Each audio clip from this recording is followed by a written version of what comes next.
एक सफ़र और। तो दोस्तों, स्वागत है आपका एक सफ़र और में। और आज का ये सफ़र मैं आपको ले चलूँगा रानी पद्मिनी का महल, राजस्थान, चित्तौड़गढ़। सन 1303 में अलाउद्दीन खिलजी ने यहाँ रावल रतन सिंह से युद्ध किया था, जिसमें राणा रतन सिंह जी की हार हुई। इस महल की वास्तुकला अद्भुत है, निराली है। राजा गंधर्व सेन और रानी चंपावती की बेटी पद्मिनी चित्तौड़ के राजा रतन सिंह के साथ ब्याही गई थी। रानी पद्मिनी बहुत खूबसूरत थी और उनकी खूबसूरती पर एक दिन दिल्ली के सुल्तान अलाउद्दीन खिलजी की बुरी नज़र पड़ गई। अलाउद्दीन किसी भी कीमत पर रानी पद्मिनी को हासिल करना चाहता था, इसलिए उसने चित्तौड़गढ़ पर हमला बोल दिया। यही वो जगह है, ये मैदान है जहाँ अलाउद्दीन खिलजी की सेना कई महीने तक रही। ऐसा विश्वास है कि यही वह महल है जहाँ सुल्तान अलाउद्दीन खिलजी ने रानी पद्मिनी के प्रतिबिंब की एक झलक देखी थी। लेकिन बहुत से इतिहासकार इस घटना को काल्पनिक करार देते हैं, तो हम पहुँचने वाले हैं। ये है पद्मिनी पैलेस। तो ये शिलालेख लगा हुआ था और ये बाहर का दृश्य सामने। ये है मेन दरवाज़ा पद्मिनी पैलेस में दाखिल होने के लिए। तो चलिए चलते हैं अंदर।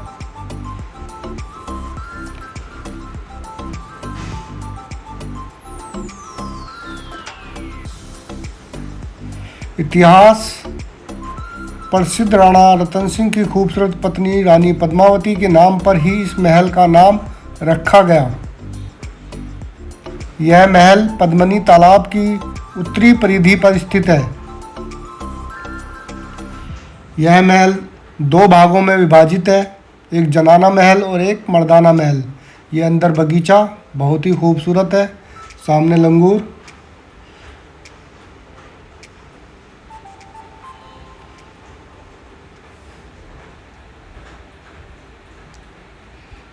ये देखिए,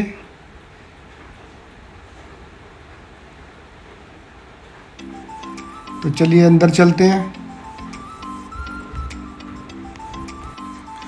तो दोस्तों, ये जो आपको सामने दिखाई दे रहा है पानी के बीचों बीच, यही वो जगह है, यही वो महल है। छोटा महल जिसमें रानी पद्मिनी रहा करती थी। इसको जल महल भी कहते हैं और इसको जनाना महल भी कहा जाता है। यह एक छोटा महल है जो पानी के बीचों बीच में बना हुआ है। लोगों का मानना है कि यही वो महल है जहां अलाउद्दीन खिलजी ने रानी पद्मिनी को पहली बार देखा था। रानी पद्मिनी इसी महल में थी और अलाउद्दीन खिलजी मर्दाना महल में थे, और उनको शीशे के द्वारा जल से जो प्रतिबिंब बना उसमें रानी पद्मिनी की झलक दिखाई गई थी, जिसको देखकर वो रानी पद्मिनी पर फिदा हो गए।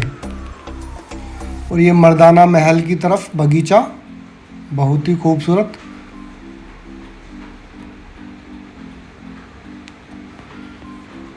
ये देखिए, मर्दाना महल में एक और बगीचा। मंदिर की वास्तुकला बहुत ही सुंदर है, बहुत ही अद्भुत है। और ये जनाना महल रानी पद्मिनी का निवास, इसको जल के बीचों बीच बनाया गया था ताकि ठंडक रहे, गर्मियों में यहाँ पर ठंड का अनुभव हो। बहुत ही खूबसूरत जगह, रानी पद्मिनी का निवास स्थान।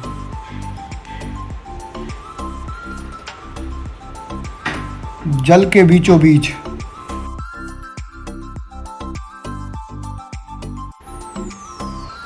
मर्दाना महल के एक कमरे में विशाल दर्पण इस तरह से लगा है कि यहाँ से झील के मध्य बने जनाना महल की सीढ़ियों पर खड़े किसी भी व्यक्ति का स्पष्ट प्रतिबिंब दर्पण में नजर आता है।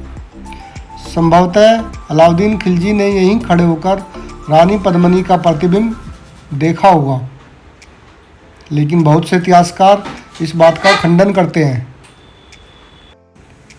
चलिए, मर्दाना महल में बने हुए में ये कुछ कमरे जो कतार वाइज है मैं आपको दिखा देता हूँ। उस ज़माने में इनका अलग ही ठाट बाट रहा होगा। अभी छत नहीं है इन पर।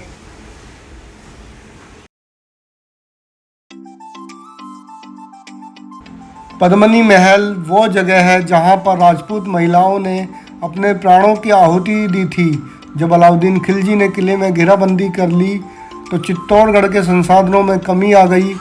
खिलजी की सेना से युद्ध में हार जाने के बाद रानी पद्मनी ने खुद अपनी चिता तैयार कर ली और चित्तौड़गढ़ की महिलाओं के साथ मिलकर जौहर करने का निर्णय लिया और इतिहास में वो अमर हो गई। पद्मनी पैलेस चित्तौड़गढ़ की अन्य संरचनाओं की अपेक्षा काफ़ी छोटा है, लेकिन यह रानी पद्मनी की सुंदरता, उसकी बुद्धिमत्ता तथा उसके अंत से जुड़ी कहानी के कारण सबसे ज़्यादा आकर्षक माना जाता है। पास में ही ये नीलकंठ महादेव का मंदिर है जो महल के नज़दीक ही है। यहाँ आने वाला हर एक पर्यटक जब यहाँ का इतिहास जानता है तो वह हैरान रह जाता है और इस किले का आकर्षण देखकर मंत्रमुग्ध हो जाता है। तो दोस्तों सब्सक्राइब कर लीजिए मेरा चैनल। फिर मिलेंगे नए सफ़र पर। धन्यवाद।